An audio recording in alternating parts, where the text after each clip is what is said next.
And I am Assurance, and I have my amazing Kati here with me to talk about Edpuzzle in the elementary classroom. Perfect showing to talk Wonderful. about Yay.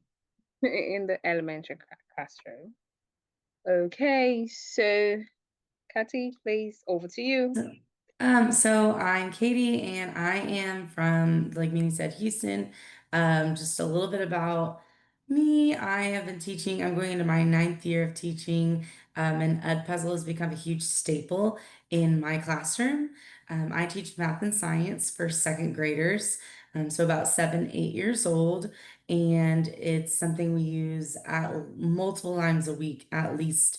At points, sometimes we're even using it every day because it's such an amazing tool, not only to engage my kids, but also to give us great feedback as educators as well. So I'm really excited to share with Assurance today, you guys, how we utilize Edpuzzle for the littles. Okay, so our first question, just like a starter, it would be what age of learners do you teach? Because we are going to talk about El Paso in the elementary classroom, but it doesn't mean good. I'm already saying 14 to 19. First grade. Ah, that's good. Yay. Start them little. Good. Third, fourth, fifth. Oh, that's wonderful. A lot of, Awesome. okay. I like the Lots of different participation. grades. It's great. Wonderful. Awesome. Well, we're So glad you guys another first grade. are. Uh-huh. So today we're going to kind of hit over a lot of different things quickly. So these are just going to kind of be some of the questions we come back to at the end. So you can start kind of thinking about them now. What features are you excited to use with your younger learners? What are some of the things that you still have questions about at the end?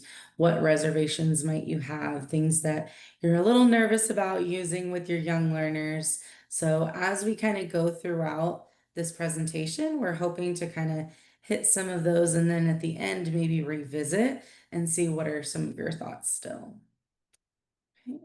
Okay. So before the session, what do we do before the session? What do we do before the most exciting moment in the classroom, which is the use of Edpuzzle? Now we do audio prompting or audio prompting. I cannot stop talking about audio prompting, letting your learners know, oh, it's time for them to learn. Letting your learners know it's because they are little, they can be easily distracted, telling, making them know that, oh, that's my teacher, and making them know that, oh, we are ready to learn. So the use of audio prompting cannot be overemphasized because they are leaders. And it also doesn't stop by you just welcoming them and also ask them how they're doing. It's going to be so real and natural because they're hearing your voice in the video that they are about to watch. Yeah. So one of the things that I do before my students get started, that I find really helps with younger learners is giving them, along with having those audio promptings, but also giving them some visuals. So in my classroom, like on our slides, I will let the kids know what we're doing. So like this is just a random example of what they might see if you walked in my classroom. You're going to be watching an ed puzzle to learn two new vocabulary words and let them know what they're going to be learning about today. They're going to be learning about producers and consumers. But I also love to give them everything they need at the beginning of their before they even log in, really. So a lot of times while my students are working on an ed puzzle, watching and answering questions, they might have some sort of a recording sheet that goes with it or something that they might glue into their math notebook so that they can go back and reference it later. So I'm gonna put everything they need in writing for them so they know. So you need your recording sheet, you need your pencil, you need the glue stick, you need your math notebook. And I've spoken to many different levels of educators about this before and said, oh, with the littles, if you don't tell them to get a pencil, they'll say, well, you didn't say you needed a pencil. And Right. my friends who teach older students say, you can tell a 15-year-old that too. And they'll say, well, you didn't say I needed a pencil. So seems to be a little bit universal that it's helpful if you kind of lay out what they need ahead of time. That way they're not getting distracted with, oh, I didn't get this, so I need to pause my video. Oh, I didn't get this, so I need to stop. Or in case sometimes the littles will, if they walk away from the computer, they might even leave it running and then they miss that crucial information. So if you put it all out in Exactly. front of them what they need, it helps. That's true, very true.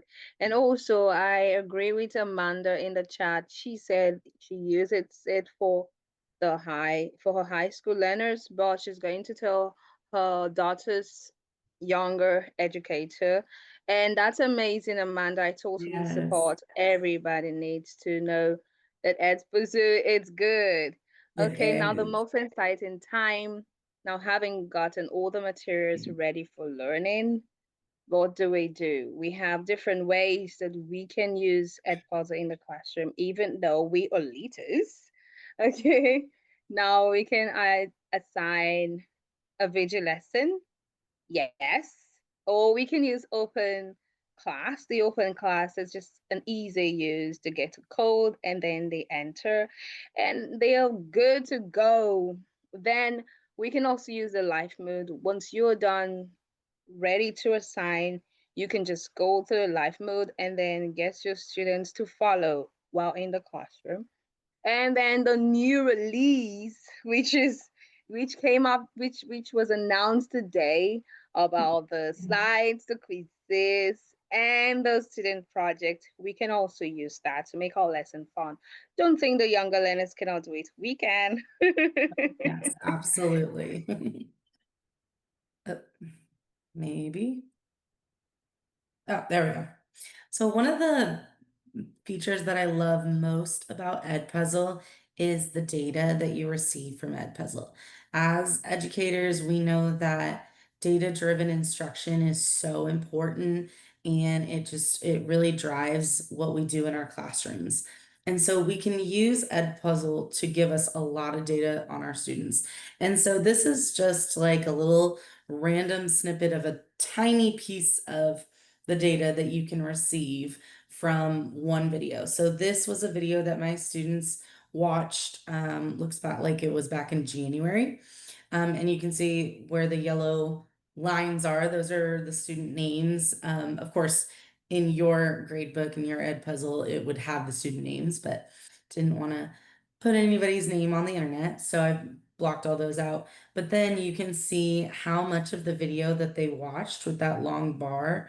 You'll notice the very first one, it's just a tiny little red dot, because that student was withdrawn from school. So they were no longer in my class anymore. But if you had a student who maybe was absent, or you can see, oh, they didn't do this video, you can tell how much of the video they've watched with that sliding bar. So that really helps. And then it gives you their grade, of course. I usually like to give my students a couple of different attempts just because sometimes they need to hear it again. Sometimes we know that repetition is good for the brain and it helps us to commit things to memory. So I give my students one or two attempts. And a lot of times, even with your younger learners, they want to see that they're doing well and getting good grades. And they get a little bit perfectionist on their ed puzzles. They'll say, well, one of my questions I got wrong, so I need to redo the whole thing so I can get 100. So, and that's Right? fine. I'll give them a second attempt to try that. They want to do their very best. That's one of the things I love about the littles is they just love to please you, and they want to do their best just because they love learning and being at school and they love their teacher. And so I just love to give them another attempt to do their very best and get that information again because it's not going to hurt ever to hear a second run through of their learning. So, and you can always see when they've watched it. So, if you did have a student who was absent, you can go back and see, oh, they watched it a week later. That makes sense why They struggled on this quiz we took in class before they saw the Edpuzzle. So it gives you a lot of really good data. And this is just a tiny snippet of what data can look like for you. All right, so we're gonna go ahead and jump into like how to get started with putting an Edpuzzle in for your students. So I'm gonna jump to my Edpuzzle. I'm hoping you can still see it, right? Yeah. Okay, perfect. So there's a lot of different ways that you can make your ed puzzles, a lot of different options that we've talked about before. And I'm sure you've heard lots of things in different trainings that you have heard all day. But I just want to show you some of the easy getting started basic 101s. So once you log in, you're going to click this button up here that says add new. And this is a way for you to go in and add a new video for your students. Oh, so you can see, sorry, you Oh, can see the quizzes and the live over there. So when you click add new, you see the new features. yes, so they've got their videos you can use. You can start a quiz here or slides or your student Like, projects down here as well. yes. So you have a lot of your options right here. So just because we're not going to make a video today since we are on Zoom, I'm going to show you how you can browse some of the videos that are already ready to go. But you can also take a video from your computer and upload it into Edpuzzle, or you can screen record directly from Edpuzzle. I'm not sure if you can see can you see the We toolbar? can, we can, we can. Wonderful. I have the little um added, I'm not sure what you call it, Icon. the icon that you just click on it and you can screen record your desktop, or sometimes when I have my hover cam clicked in, or if you have document camera, you can click that. It makes it super, super easy to screen record. Like even if I'm not going to use a video for an Edpuzzle for something, it's like easiest to screen record in Edpuzzle. It's so simple.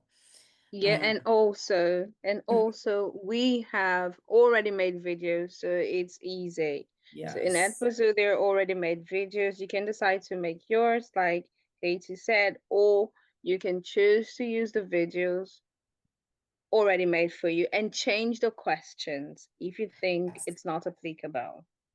Yeah, absolutely. I love making my own videos, but sometimes time just doesn't allow us to do that. And we need some new ideas sometimes too. So if you go into the browse ready to go videos, there are so many options. Maybe if it lets me click it. Let's see. Oh no. Let me try one more time. Gonna add a video, go to the browse already do. Okay, that's okay. We can browse over here on the side as well. So you can go to a few ways to add a video.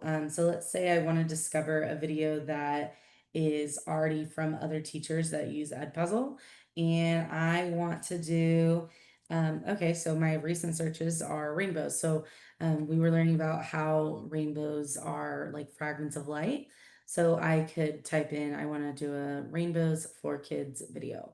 Um, so let's say I want to watch this quick 2-minute video. I could go in, click this video. There we go. And I noticed that, oh, it doesn't have any questions in here. Okay, so I'm going to copy this video and add it to my own content. So then when I come back over here and click on the Edpuzzle logo or the 3 lines next to it, when I go to my content, it has that video in there. And then from here, I can actually edit it and make it my own. So when I click edit, I have some options. Maybe it's a little bit long. I can cut part of it out and make it a little bit shorter. Oh, let's see, I can decide to maybe I only want to make it minute 30 seconds, so I can make it a little shorter. I can also go in, this is like the big ticket, what we love to do, go in and add questions. So there are through two types of questions that you can add, and you can also add little notes in. So maybe I decided that at 22 seconds, I wanted to add a multiple choice question. So I could go in there and type my own multiple choice question. I could say, what are the colors of the rainbow? And I could say red, and that's a correct color, or I could say brown, and that's incorrect. And then one of the features that I love when you put your answer choices in is you can add feedback. Like I can go in and say, oh no, brown is not a color of the rainbow. Go back and watch this section again. And then that gives the kids a chance to go back, rewatch that segment of the video that the question goes over, so they can get that question correct next time. Um, can also go in maybe later in the video, I want to add an open-ended question. I can say, um, what causes rainbows to form? Then the students can respond by typing their answer, or my favorite feature in the whole Yeah. world is the audio responses. I love this feature. They added this a couple of years ago, and it's been chef's kiss, the most amazing feature for our littles who sometimes aren't quite ready to type out their full answers, or maybe writing complete sentences, but also a great tool for students who are using a different language. Maybe they are currently learning I know that like I have had students who are learning English, and so they're able to verbally give their answers, and it's a little easier for them than typing. It also gives them an authentic chance to practice that language. So I love the audio responses feature. Assurance, do you use it a lot in your classroom as well? Yes, I do. I do. I speak about it all the time. It is the best. I remember when it just like had been announced. I remember being like, "Oh my gosh!" I think I texted Manny and I was like, "This is the best day ever!" Like it was so amazing. And then the last feature that you can add in is a note. And this is my top secret tip that I love to give teachers in their ed puzzles is sometimes towards the end of the video, I'll add a note, especially if it's past the end of the questions, because students can sometimes they forget to finish that very end of the video, or they stop right before it's done. And so if I'll add a note in that says something like a little um gosh, I don't want to say a trick, but like a little sneak peek into something, or a secret code word, something. So I might say um go to your teacher and tell her your favorite color. Or a lot of times I will um, have the students write it on a sticky note and then put it on the teacher's desk. Then I know that that student did their due diligence and they finished the entire lesson, and I'll give them like a sticker or some sort of positive reinforcer so that way they know that they are being checked and they have to do the entire lesson, not Exactly. just the questions. And also with the notes, you can add your audio prompting. Like we said Yeah. before. You could use it at the beginning, at the middle, at the end, and use the audio because with the notes you can attach the audio part where you can talk to your learners Mhm. and give them and make them feel alive, make them feel good watching the video or ending the video. And Yeah. then with the multi-choice, they can respond. It's really, really fun Yes. using that puzzle for them. Yes, super easy. You just click in to make a note and then click record audio. And they do love to hear their teacher's voice. When Yeah. you're teaching those littles, you as the teacher, you're a superstar. And so they love to hear you. They'll say, "Oh my goodness, I heard you on my computer." And they get so Yeah. excited. And someone asks in the chat where you can get the live mode.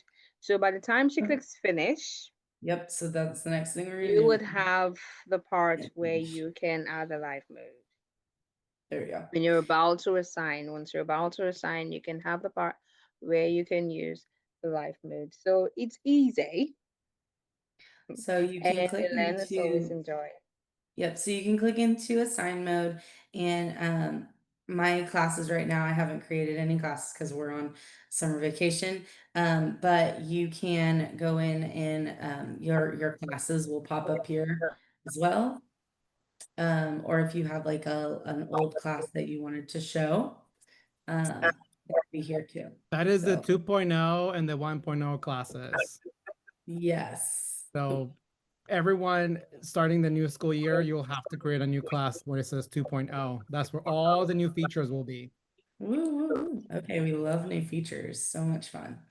So that was just like a quick um kind of show of what the oops, can you still see it? Did I close my screen? Oh no, I just opened Yeah, yeah, everybody else. yeah. So you should go to the part where we have the questions. Yes, there we go. Oh, like It's like, one of questions. We have another session in 5 minutes. We oh, okay. know.